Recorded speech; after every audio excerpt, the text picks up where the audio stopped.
नमस्कार, times of Swaraj में आप सबों का स्वागत है। मैं हूं संतोष सिंह और आज हम टाइम्स ऑफ स्वराज में चर्चा कर रहे हैं अतुल बाबू आपका जोरा नहीं है भाई।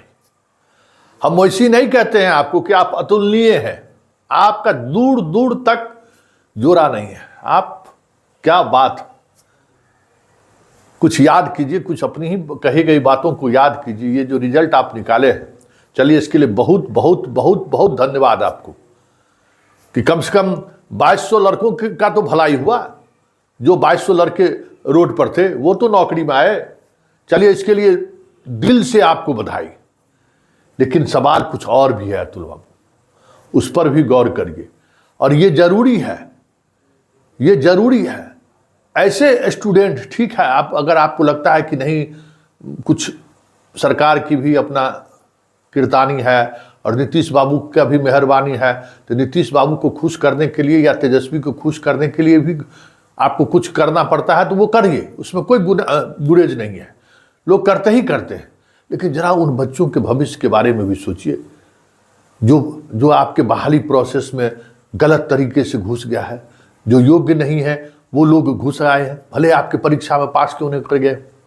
ऐसे लोगों को हटाकर जो एज वाले, जिनका एज अभी तक, अब इस परीक्षा के बाद हो सकता है कि उनका एज खत्म हो जाए, या बहुत तरह की चीजें हैं।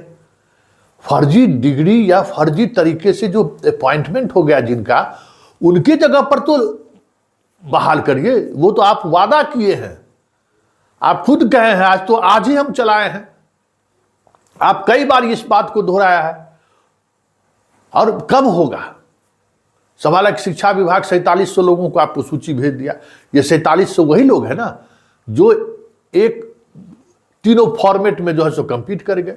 प्राइमरी वाले में थे, हाई स्कूल और 6-8 वाले में कंपीट कर गए। किसी एक जगह वो ज्वाइन किया तो 4700 पद वो खाली हुआ, आप उसके जगह पर निकाल दिए।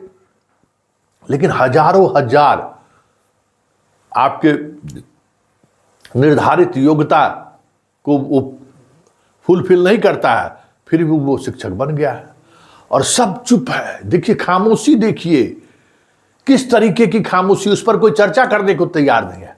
अतुल बाबू 746-47 स्टूडेंट जो बिना एफिडेविट किए हुए आपको मेल कर दिया, भेज दिया, तो आप उसको नोटिस जारी कर दिए, अखबार में छपवा दिए कि आपको हम दीवार कर देंगे।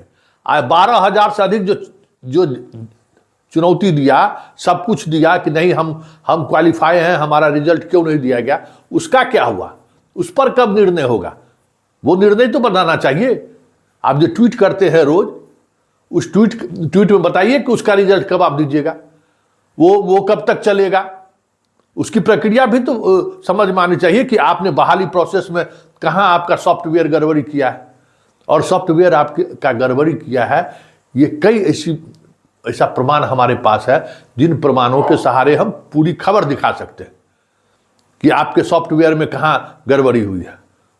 इसलिए उन चीजों को आप जल्द से जल्द निपटाने का काम कीजिए कि जो लोग चुनौती दिए हैं कि नहीं आप हमारा रिजल्ट आप किस आधार पर हम क्वालिफाई हैं। बहुत सारे ऐसे लड़के लड़कियां फोन करती है जो एज के मामले में भी वो डिजर्व कर रहा है, एज भी उसका ज्यादा है, नंबर भी ज्यादा है, आपका जो क्वालिफाइंग मार्क्स है उससे ज़्यादा है, फिर भी उसको रिजल्ट नहीं दिया गया। ऐसे तो बहुत सारे स्टूडेंट आपको एफिडेविट करके दिया है, लेकिन उस पर क्या हुआ, उस पर आप चुप्पी साधे हुए हैं। इसलिए अतुल बाबू आप अतुलनीय हैं, आपका जोरा नहीं है, ये हम समझते हैं। लेकिन कुछ मजबूरियां भी रही होंगी। लेकिन बिहार के बच्चों का सवाल है, अरे जब नौकरी बटिए रहा है तो बांट दीजिए आप भी ना। काहे आप जो है सो इतना बढ़िया परीक्षा लिए, इस तरीके से परीक्षा हुई है, वाकई में कोई जोरा आपका नजीर नहीं है। आपने जो किया है उसका जोरा नहीं, आपने दिखा दिया कि आपके अंदर कितनी क्षमता है। तो पॉजिटिविटी जितना आपने अपनी दिखाई है, तो काहे छोटे छोटे बातों पर आलोचना के पात्र बन रहे हैं। एक इमेज बन रहा है आपका कि भाई अतुल प्रसाद जो है सो गोल गोल घुमा रहे हैं। क्या इस इमेज से क्या मतलब है? क्यों इस इमेज को लेकर आप इस जहां में रहिएगा? बिहार का कर्ज है, यहाँ पैदा लिए, यहाँ नौकरी किए, यहाँ सब कुछ किए, यहाँ के समाज में पले बढ़े, तो जो चीज़ आपसे हो सकता है उसको आप डिलीवर कर दीजिए। नहीं तो बहुत सारी चीज़ें ऐसी हैं जो परत दर परत खुलनी शुरू हो जाएगी। और परसेप्शन हम बार बार कह रहे हैं कि परसेप्शन आपके बारे में बदल रहा है, और वो परसेप्शन अगर इसी तरीके से बदलते चला गया तो देखते हैं ना, हम बार बार कहते हैं नीतीश कुमार का पलटू राम परसेप्शन हो गया, कुछ भी होता है कोट एंड कोट लोग शुरू कर देता है पलटू राम। राहुल गांधी पर पप्पू, देश में तो दो आदमी को लोग देख रहा है ना, इसलिए परसेप्शन जो बन रहा है उसको अतुल बाबू रोकिए और चीज़ों को आने दीजिए स्पष्टता के साथ। जो आपके पास कंप्लेन हुआ उसका क्या कंप्लायंस हुआ वो भी ट्वीट के माध्यम से कह दीजिए ना। और आपको शिक्षा विभाग की तरफ से जो फर्जी तरीके से बहाल हुआ है उसकी कोई सूची आपको शिक्षा विभाग नहीं दे रही है, आप ट्वीट करके पब्लिक को बताइए, तब पाठक जी को पकड़ा जाएगा कि पाठक जी आप क्यों घालमेल कर रहे हैं।